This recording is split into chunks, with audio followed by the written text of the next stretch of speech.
Hey guys, welcome to another episode of Sports All In. I'm Bailey Saka together with the Sir Rinbert Galarde of Arceegee Sports. Palakpakan po natin si Sir. Kahit di ko kayo marinig, palakpakan niyo po siya. So Sir, thank you for coming here sa aming studio. Magkatanong lang po, gusto ko po malaman yung story niyo. First of all, ano po yung Arceegee Sports? Arceegee Sportswear is a venture on my side on the making jerseys for the basketball players, mainly for the basketball players. Started in November 20, September 15, 2016. So in Malabon, but I'm not from Malabon. Where are you from, sir? Actually, I'm from Makati.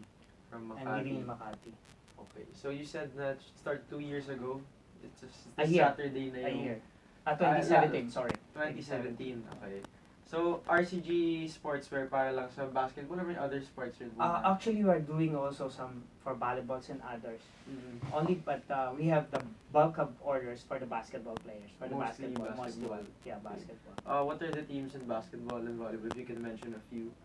Na, Mainly our jersey is worn by those in the communities tournament, and in the commercial we have supported Unbound commercial league and other commercials.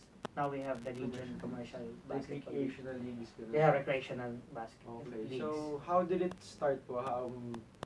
Bakit niyo po naisip na gumawa ng isang sportswear? Actually, when I came to Malabon through Mr. Samboy Ortega, which is my player for my own team in the interbarangay with our province. Are you a coach din, sir? No, I'm not a coach actually.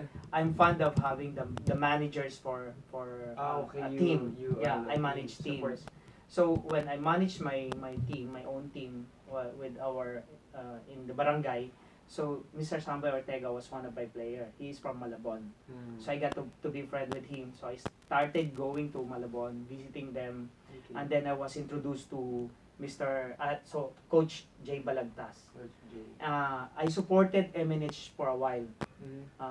and then I started having my own team, which is the Tune Squad, on September Tune Squad. 22 of 2016. So that's the time that we are having some thoughts of having our own apparel for, of course, for the jersey. Mhm. And then on September 15, 2017, we managed to have our own basketball league, Okay. tournament. The Arceegee Basketball League Season 1. We invited the CSB, the MNHS, the TMBC, all the prominent clubs in Malabon, and even some from Valenzuela, the MYO, the Malinta Youth Organization, had also sent How many their team. teams were part of So that? we have around 12 teams for the 18 under, and we have 12 teams for the 20 under. So we have two divisions. pala. Okay, Yeah. nice. So we managed to finish that on about December of 2017. So when we started the tournament, we started also doing the jersey. Jersey. Together kayo sila gumamit ng jerseys niyo sa loob? No, some of those teams didn't really from us. Okay. Some is from us. Okay. Yeah, we managed to get around 6 teams Mhm. that we manufactured the jersey, Okay. so that we have the representations already at that time. Mhm. So, bakit po RCG? RCG is actually my initial, Rinbert Galarde. I just make it a word for them to memorize it. Yeah, to easily remember. Yeah, to remember. Saan po yung office niyo or how do people contact you? Do they walk in or how do Actually, people inquire for the meantime, because of my list, my list of friends on my Facebook, it's all players. So the mostly- marketing is just a word of mouth. Oh, We are not having a marketing arm Mm. to market our jersey. It's only about a word of mouth from the players who are satisfied with the quality of our product. Mm. Tell me more about the league that you just when's the next do you have a season 2 this coming We're planning to have an inter-school because some of the coaches of the schools are asking me if I can manage to have the inter-school, because according to them, we have this Malpresa from Malabon and other the same athletic associations for the schools. So they told me that because of the very short time period of the league, something like nangihinayang sa jersey nila na ilang araw lang nilang gagamitin. So they wanted it to use for longer period of league. Yes. So they asked me if I can manage to have the inter-school. So we're planning to have it maybe by this coming October. So do you have only one venue for that? Where do you have your games for when yung season 1? The season 1 was held in Barangay Tonsoya basketball court, which was newly renovated. Before we are in Tugatog basketball court, which is one of the known basketball court.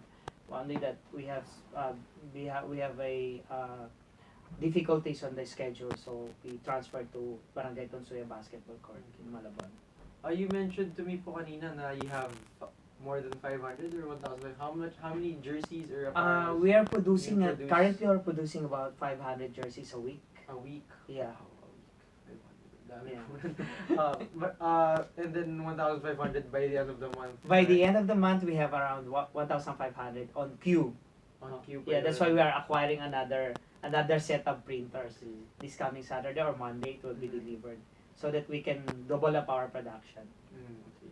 So, may question po ako yung PYD naman, kasi nandito nga po tayo. How did you get to connect with the Pinoy Dreamers? How did it start? How did... Yeah, when I started knowing Jay Balagtas, Coach Jay Jay. Balagtas, so I've heard already about Pinoy Youth Dreamers. I've heard about the stories of the players who played outside of the country, like the Perry Ronquillo Very... and the other Philippine team.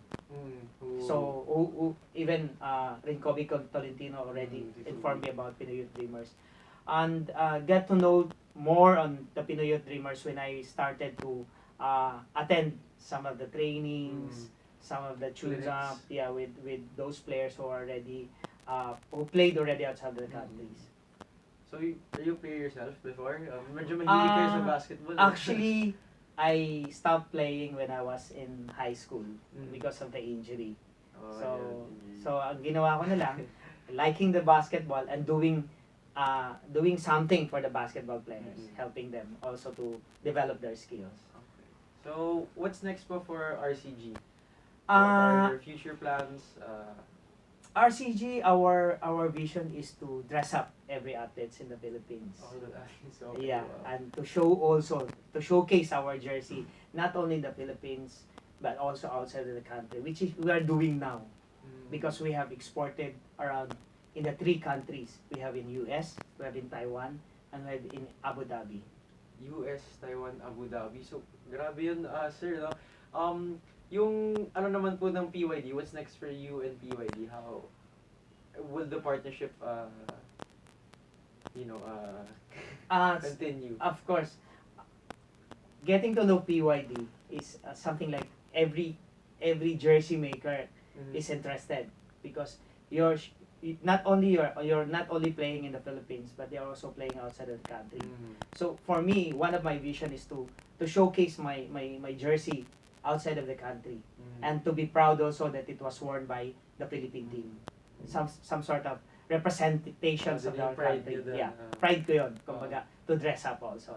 So when I was offered to be part of PYD, not even a single sense of no. I No doubt, say there's no yes. hesitation. There's no hesitations and everything. I said yes. Okay, that's nice. So, you mentioned po kayo that you actually have scholars as well in your organization.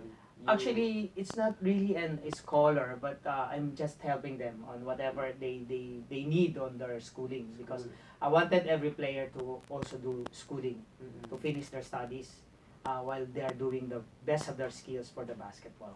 That's nice. Students first, no, before Yeah, of athletes. How are you different po with other sporting apparels, if I may ask? Ano po yung pinaka pambato niyo sa... Actually, our difference with our competitors that we have cheaper because we catered the community-based league. So these people are not really those with the commercial league that they have the money. So we are more cheaper, but the quality is excellent. Okay, the quality is excellent. So, gusto ko po mag-thank you sa aming mga sponsors, ang Hookup, Hygienix, Glutamax, Isa, Nice Day Coffee, Regent, PCSO, at marami pa pong iba.